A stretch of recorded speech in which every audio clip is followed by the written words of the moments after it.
So last week we talked about Ernest Holmes' mantra, there is only one life. This life is God's life. This life is perfect. This life is my life now. We talked about there being one life last week, one energy, one power and presence in the universe, one. There's only one. There's only one essence. And we are part of that. And that's God. That's what we call God. Well, physicists call it energy, whatever. It's the same thing. It's one. It's one. And everything that God is in us. All of the qualities, of course, not the amount. We're not all of, God is more than us. Just like a drop of ocean water contains all the elements of ocean water, but it's not the ocean. The same is true for us. All of the elements of God are within us, but God is so much more. Everything we are is spiritual, everything. And spirit is so much more than just us. You know, we say that God is immanent and transcendent. That's what we believe in New Thought, of the qualities of God, of the perfection of God, of the aspects of God. We say God is immanent and transcendent. And when we say transcendent, we mean standing outside of space and time. Always was, always will be. That unknowable aspect of spirit that goes beyond human knowing. And the ancient people, it's really interesting, the ancient people found it very easy to believe in the mystery. They were comfortable not knowing. Because it is beyond human comprehension to know, I think, the wholeness of God. It's almost like looking at, an eclipse through a pinhole camera. We're getting a little glimpse all the time of the nature of the divine, but we don't know the wholeness of it. And the idea of a transcendent God has its roots in the ancient Judaism and the Neoplatonists. I mean, they all believed that God was so much more. God was the unknowable. That it is so great, it is so vast, it is so pure and perfect, and it transcends our ability to know it in its entirety. And this belief in the unknowable aspect, this transcendent God, was also common in the Eastern religions, right? The Tao says, if you name it, that's not it. When you describe it, that's not it. It goes beyond that. It is the ultimate reality. It is first cause, and it is unknowable. And in New Thought, we also know that God is immanent. And when we say that, we're talking about the aspect of the divine which is closer to us than our heartbeat or our breath. The idea of an immanent God is also traced back to Judaism and Greek philosophers. There are stories in the Old Testament where God itself is very active in human affairs. Right? Metaphysical Bible students, right? we were just doing that Wednesday. God inserted itself into human affairs, absolutely. And in Christian mysticism, it's alive with stories of saints in ecstasy, with that personal relationship with the divine. It was found within them. It was in their breath. Philosophers describe a deity that can be so personal to us that prolonged study can deepen those feelings. The idea of experiencing that at-one-ment with the divine, with that transcendent energy found within us at the same time, goes beyond a normal experience. That's why we call it a transcendent experience, or we call it a mystical experience, right? When we have those moments in time where that whole idea of the vastness and the unknowable and the mystery of spirit is right here in our hearts, and we feel that communion with the divine, and we know it, and it is within us, and it is us. It is us. There's a recording of Ernest Holmes when he was doing the dedication of the Whittier Church in California back in, I think it was 1960, the early part of 60. where he had a mystical experience, and it's on tape. It's recorded. In fact, I have a CD of it where he was giving his talk, and all of a sudden it just was there. This numinous experience. This they call it Ernest Holmes' divine experience or mystical experience or the beyond the veil experience, because he had it right there in front of God and everybody. And then he just said, I shall say no more. And he just sat down. He was so overcome with that feeling. And we all have had that every now and then, that feeling that God is right with us, that allness, that wholeness, that mystery, the all-encompassing thing that we can't possibly know all of is found right in our own hearts. And I think that when we court the presence, when we sit in meditation, when we make the time on a daily basis to sit on our meditation cushion, whether we feel like it or not, and we sit and we do it anyway. When we court the presence, when we do it every day, we will discover that deepening in our practice reveals that immanent quality of the divine in us as us. It's one of the tools that we have on our tool belt I talked about before. Meditation is one of those tools. Do it whether you feel like it or not. Put your butt on that meditation cushion whether you want to or not. You're just sitting there waiting for nothing to happen anyway. You might as well do it. And it deepens our practice. It just deepens in that connection with the divine. It creates room for the immanent aspect of the divine to make itself known to us and as us, within us. And that's what I know is true. We cannot recognize a voice we've never heard. So when we take the time to court that presence, when we take the time to, in the silence, to commune, we will hear that still small voice. And when we do it on a regular basis, we get to recognize it. And we know it for what it is. We are the place where spirit is made real in form. We are the place where spirit is knowing of itself in form. And so it's good to know. It's good to know who's at home in there, right? It's good to know the spiritual nature of ourselves. There is that seed of perfection that is nestled within each and every one of us. That is what is revealing itself to us when we sit in meditation. And that balance in our lives is difficult to achieve. It's difficult to maintain. We are both and. The idea that we are that, whatever that divine nature of God is, we are that. So the eminent nature, the transcendent nature, they're both here. All of the aspects of God are here.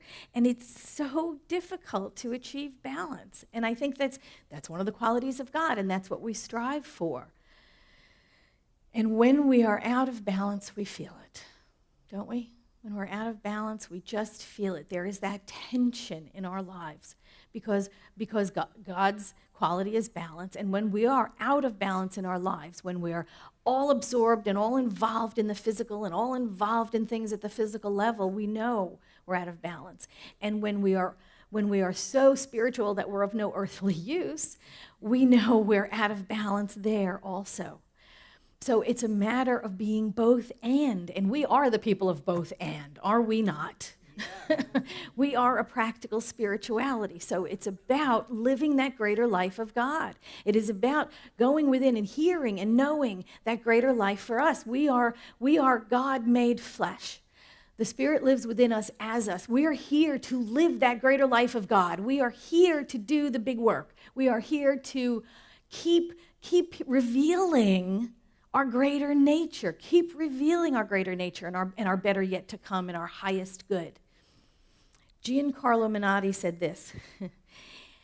He said, hell begins on the day God grants us the clear vision of all we might have achieved, of all the gifts we wasted, and of all we might have done which we did not do.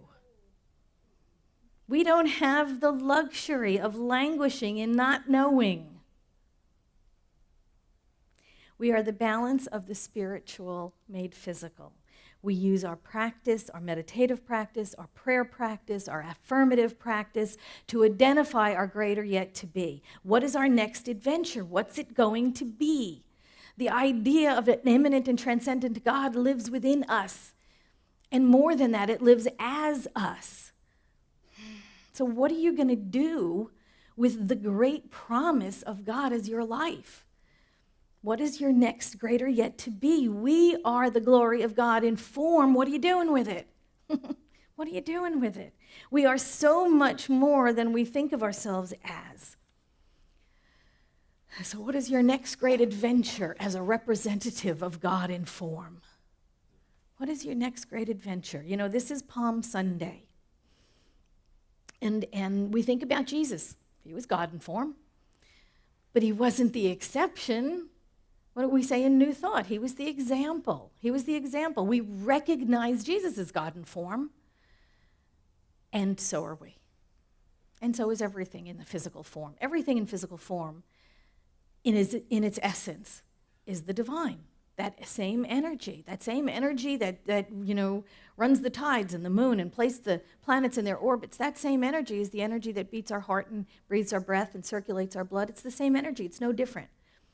It's the divine in form. That's all it is. So how was Jesus living that life of the divine in form as an individual? You know, the Palm Sunday story is the story of Jesus' entrance, right, into Jerusalem. He was coming in for Passover. And it's an important story. And it's not important because it happened, historically it did or it didn't. It's like, doesn't even matter. What's important about the story is what it tells us and what it tells us about ourselves. Because we are in that story.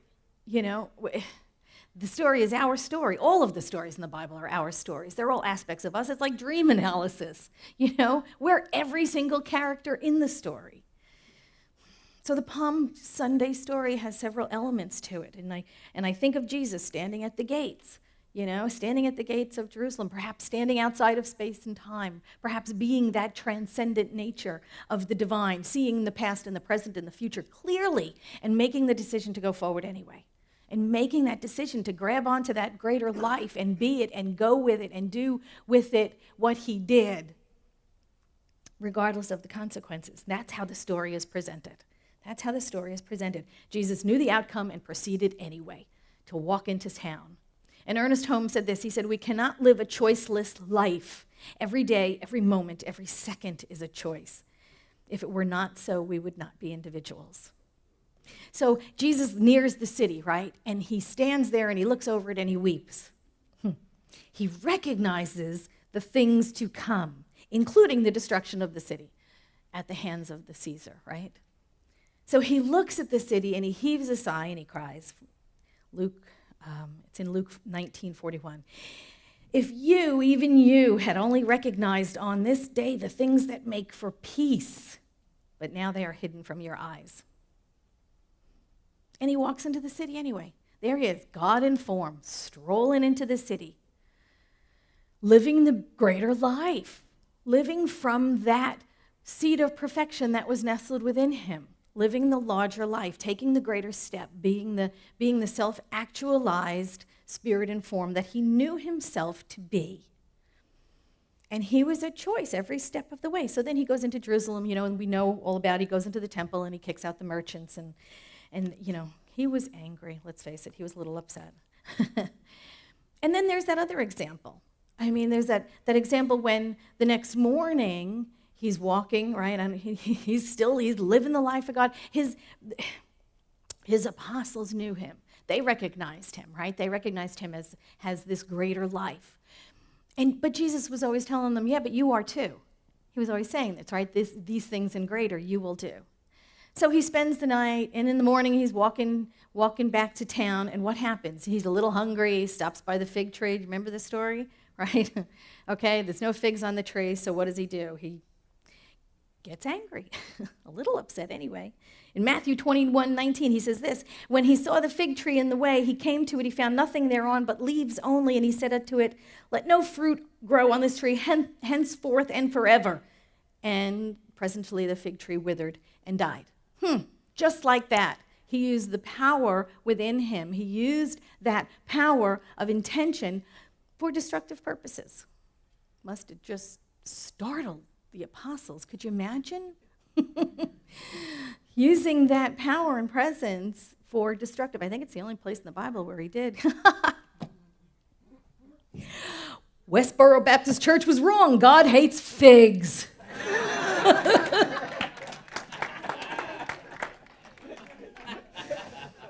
Anyway, so he's living the life of God. He is God in form. And this was a tremendous object lesson for his disciples. The power and the presence being used, it is the law that we command, it is speaking our word so powerfully, so positively. And we can use it constructively or destructively because we have free will. And I think that was a really good object lesson. And I think the Palm Sunday story is a good object lesson. Retreat or advance. Retreat or advance. Go in or not. Go big or go home. What are we going to do? What are we going to do? Go big or stay small?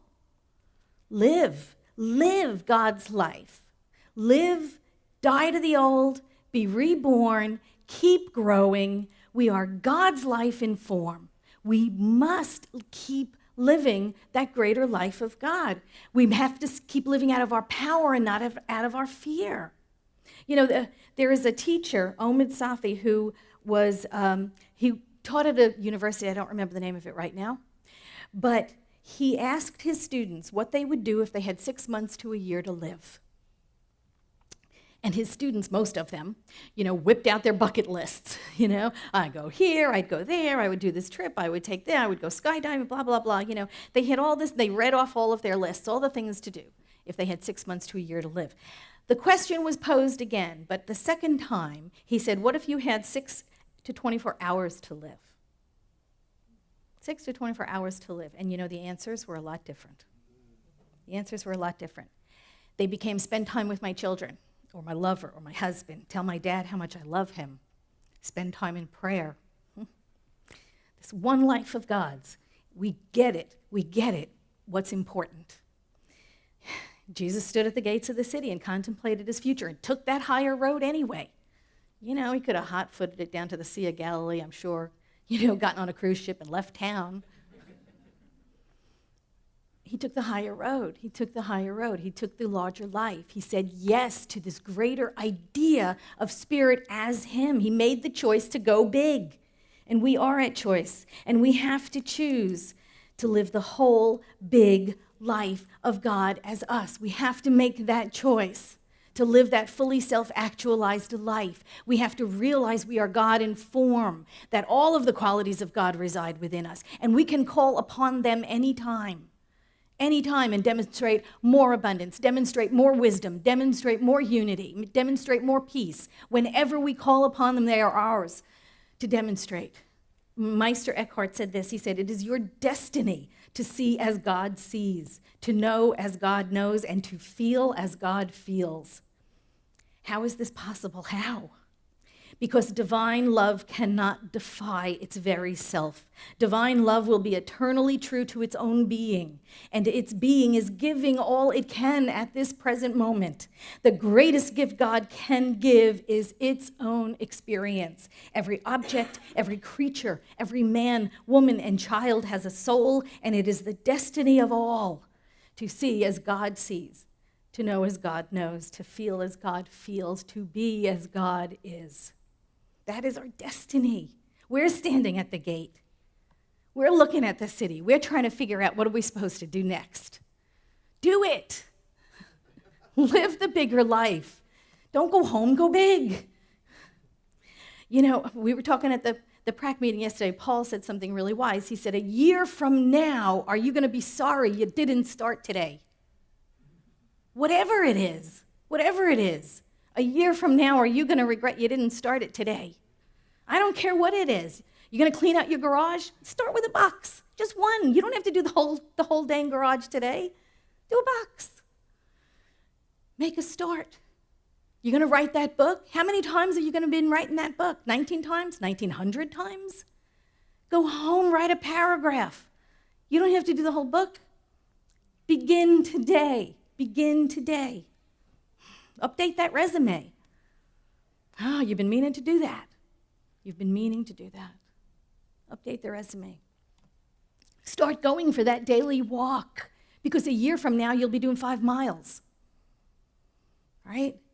Go for that little walk. Start today, whatever it is. Take a little tiny penguin step. Don't wait. Live the bigger life. It's calling you. Whatever it is that is calling you, whatever it is that is in your heart and in your mind that is calling you to the greater life, start it. And start it today. Start it today. Promise me. Oh, come on, that was weak.